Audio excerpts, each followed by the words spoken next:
Of course, we are going to start with Arsenal, though Mikel Arteta will be speaking to the media this afternoon. Gail Davis joins us now ahead of that. Gail, really good to see you. Just bring us up to date. What is the very latest on their attempts to sign Mykhailo Mudryk? Very good afternoon, Joe. We will be speaking to Mikel Arteta, who is the manager of the month that's just been announced a few minutes ago. Well, Mudryk is at a training camp in Turkey with his club Shakhtar Donetsk as negotiations continue between Arsenal and his club. There can be absolutely no doubt, can there, that the player is keen on a move. Anybody who's been monitoring his social media can testify to that. Another teasing picture put up last night after a reported third bid from the player himself. He's doing his very best, isn't he, to make this move happen. Why do Arsenal need him? Well, they need reinforcements up front. There's still a huge amount of uncertainty about Gabriel Jesus and when he'll be back following that knee injury. Arsenal very keen to keep it close to their chest about when his recovery. Whenever you ask Arteta about it, he gets very, very spiky with you. And they just need a little bit more cover up front as they push on at the top of the table, hoping to clinch their first Premier League title in almost 20 years. Yeah, indeed, and what a game at the weekend, a derby against Tottenham. How are Arsenal shaping up ahead of that one? Oh, you just can't beat a North London derby for a bit of drama, a bit of tense atmosphere. So much riding on this one as well. As I just mentioned, what is it? Almost 2 decades since Arsenal last won the title. And I think they know what a huge game this is in their season. If you think back to the end of last season, there was that delayed North London derby at Tottenham. Rob Holding got sent off early. They lost that game 3-0. They lost the momentum towards the end of that season. Went, of course, and lost at Newcastle a few days later. And their Champions League hopes were over as Tottenham qualified in the top 4. And I think Arsenal are in so much of a better place, aren't they, this time? They'll be desperate to go out there and continue to keep that gap between themselves and the rest of the Premier League. It's interesting, isn't it? Because this gives you a sense of, how big it is. If Tottenham win, they'll be just 8 points behind Arsenal. If Arsenal win on Sunday, they'll be 14 points ahead of Tottenham. And remember, that's a game in hands. Gail, good stuff. Thank you very much for now.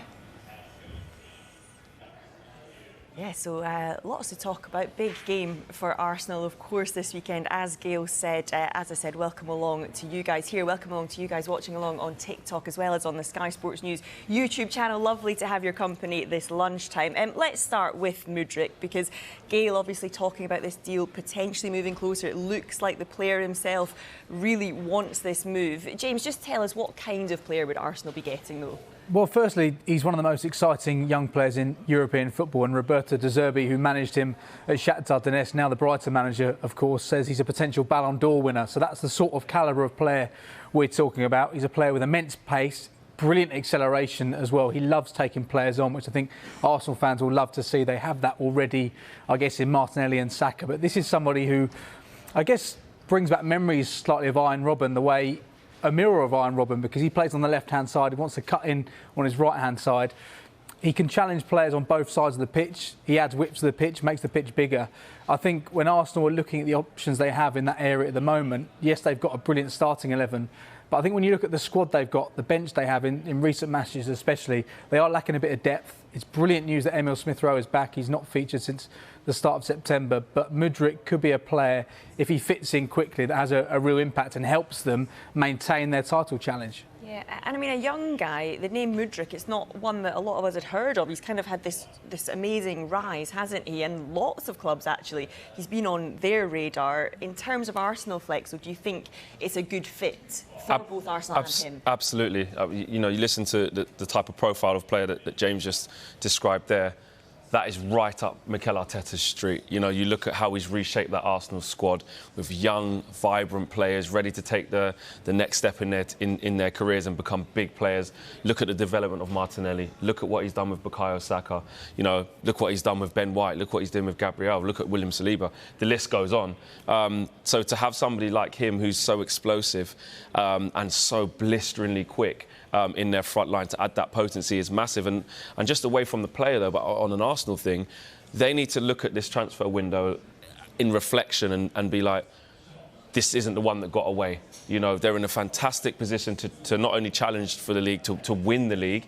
And for Arsenal fans, you don't want to get to the end of the season come May and say, if only we'd strengthened in January. And with Jesus not there, you can see they need options coming off the bench as well, which they did lack in that game against Newcastle, where it was a bit of a deadlock. So, perfect fit.